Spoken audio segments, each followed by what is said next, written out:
Almac has had a busy and proactive year. What would you say are the company's 2012 highlights? Well, as you say, Corinne, it has been a very busy year for Almac.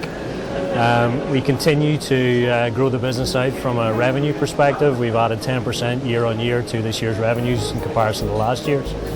In terms of highlights with the year, I guess the challenge that we face at the minute is running multiple capital projects alongside our day-to-day business. We've been very busy in our pharma services business unit. We're just in the process of opening a commercial packaging unit in the US. Along with that as well, we have a non-GMP development suite opening in the UK facility. And also our API business has grown out significantly this year. Previously we've offered only API development services, but now we're moving into API commercial manufacture. So we're having to increase our scale from tens of kilos to hundreds of kilos. So it's been quite a challenging time, but that's the business that we're in.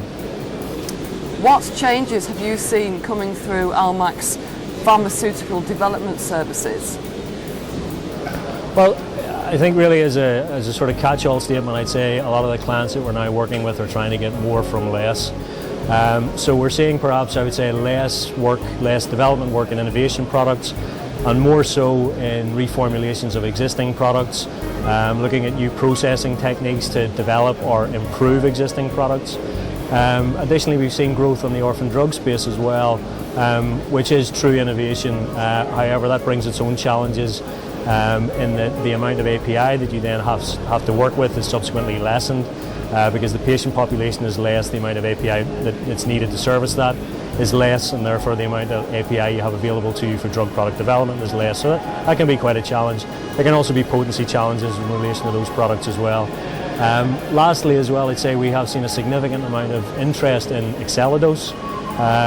We have a number of capabilities in regard to that, where essentially you are trying to get your API into your patient population as quickly as possible, and to do that you can fill your API directly into a capsule via an Excelidose unit, and it lets you initiate your clinical trial from there. So it's been an interesting year. Many companies are now focusing on personalised medicine. What is Almac doing to help its customer develop these therapies?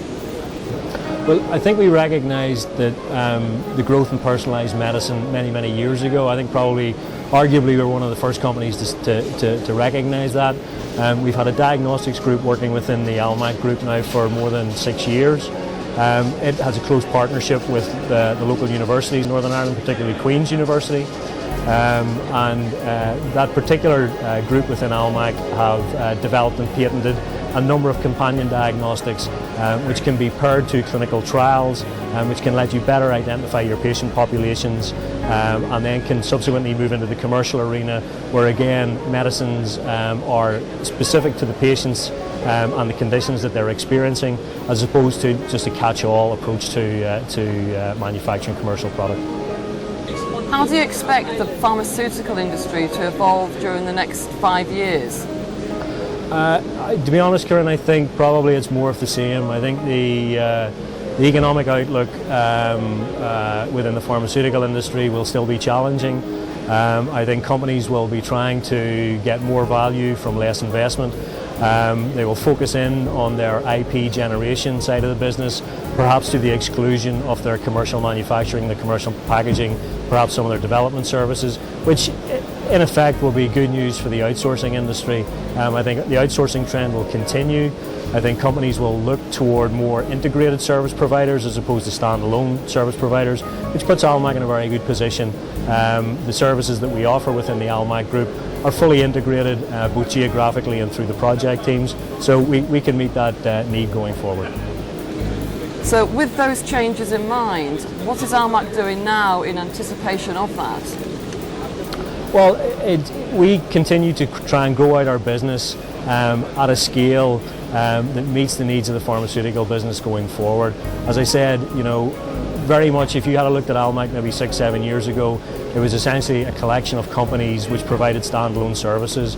That has totally changed in that now we offer integrated services. So you can come to Almac, you can have your API developed, manufactured, you can have your drug product formulated, manufactured and commercialised through Almac as a standalone integrated service provider.